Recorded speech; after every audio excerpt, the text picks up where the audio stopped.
Hello guys, what's up? Ay guys, andito po tayo ngayon sa dagat.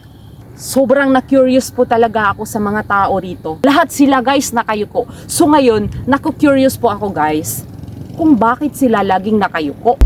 Nasa tabi po sila ng dagat ha. Oo.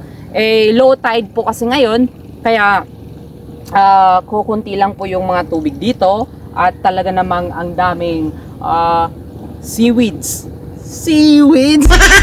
Hello guys, sabi ng kapatid ko guys, andito daw yung kaklase ko nung elementary. May kasama daw bata at pink daw yung damit. Hanapin natin doon guys dahil ang daming tao doon.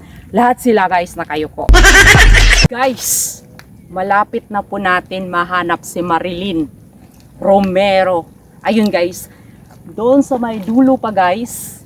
Doon sa may dulo, may kasamang bata at pink na yung damit guys. Siya na yun guys. Punta na natin. Guys, nakikita ko na 100% guys positive. Ayan na guys, nakita ko na si Marilyn Sabaris Romero.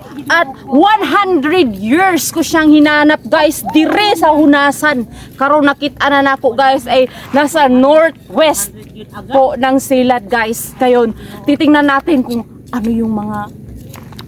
Tingnan mo, nakayuko din siya. Nakayuko siya guys. Galing ako doon, nakayuko. Pag lumiwang ako, nakayuko. Pagkakanan na naman ako, nakayuko. Ngayon, titingnan natin kung ano ba yung mga niyuyuko-yuko nila. Ayun guys, titingnan natin kung ano yung mga nakuhang shell or seafoods ng kaklase ko guys. Tingnan natin guys. Ang dami niyang nakuha talaga. Ayan oh. Wow! Ayan, guso. Ito yung guso na malalaki. Tikman natin guys. Ay, ang dami. Ang galing ni Marilyn. Galing ng kaklase ko. Harap. Magaling talaga yung kaklase ko na yan. Dati nagkakating classes yan eh. Yun. Nanguha ng ano, bayabas. Oo. Pasimuno yan pagguha ng bayabas. Yan. Harap. Yan guys. May ano pa siya, may cucumber pa. Yan. Guys, meron siyang imbaw or clams. Ayan oh. Kainin natin guys. Isikin natin. Ayan guys. Hugasan natin ang bato. Sarap nito. Talagang fresh na fresh. Ay, grabe. Ayan na. Oh, sarap ng sabaw. Sarap. Ayan guys. Ang galing niya, nakakuha siya ng mga ganito oh. Ako kanina pa ako paikot-ikot dito sa disyerto. Oo nga pala guys, ito ang disyerto ng Villaba guys. Sabi nila ang disyerto walang tubig. Pero guys, itong disyerto namin guys, talagang may tubig siya guys dahil climate change na nga po. Kaya nagkaganito na. Ayan guys, ito na. Kainin na natin. Ay, sobrang sarap nito guys. Ayan oh, fresh na fresh. Yes, fresh na fresh. Oh, sarap. Woohoo! Ayan guys oh. Ayan, ang mahal pa naman nito pag bibilhin mo sa market. Ay, ang mahal. Ayan na guys. Yan. Wow, sarap. Wow, sarap guys.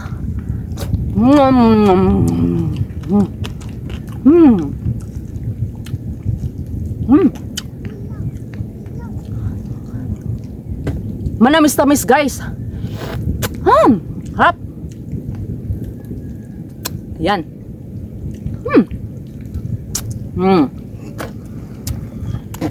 Marami siyang kuha guys. Meron pang ganito oh, ang galing niya. Ayan pa guys oh. May imbaw pa talaga sa ilalim. Naku guys, may oyster pa. Ayan, may oyster. Kainin natin to. Ano nga ba sinasabi ko, may oyster. Matigas siya. Tikin natin. Yan.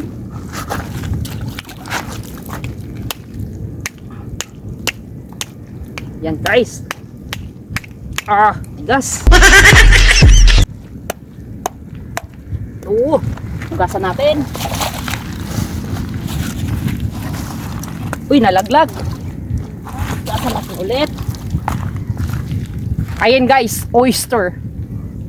Wow, fresh na fresh. Wow, sarap nito. Yan oh, mamula-mula pa.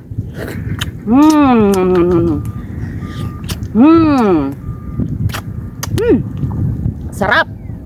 Fresh na fresh. Yan. Yan oh.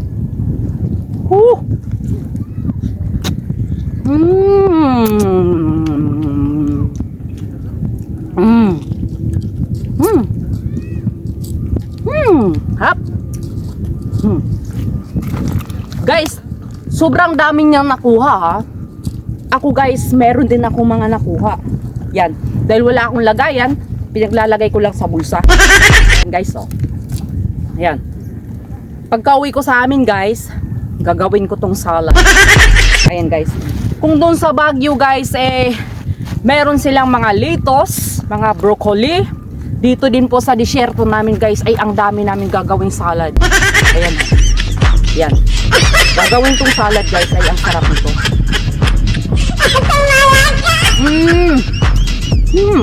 Ang dagat pala sa amin hindi maalat. Ano? Manamis-tamis siya eh. Sarap. So ayun guys. May mga nakuha din ako eh. Ayun guys oh. Ayan. Ayan. Ngayon. Ayan guys. Ang dami ko rin nakuha. Ayan. Ayan. Ngayon, ilalagay natin to doon dito sa may timba ni Marilyn. Ayan guys. Dahil kinain natin yung kanyang shell, ito yung pamalit natin guys. Yan, yan. Yan, gumagapang yan guys. Yan o. Yan. Lagay natin dito. Yan. Pagkawin niya sa bahay, lulutuin niya yun guys. Ayun guys! Naabutan ko sila sa dagat guys. Ayan, taga-amin lang din to. Mga Romero sila. Shout out sa mga Romero family guys. Ang daming Romero sa Mahanglan talaga. Kahit saan. Oy, shout out kay Evelyn Romero. Ayan, kaklase kami noong elementary.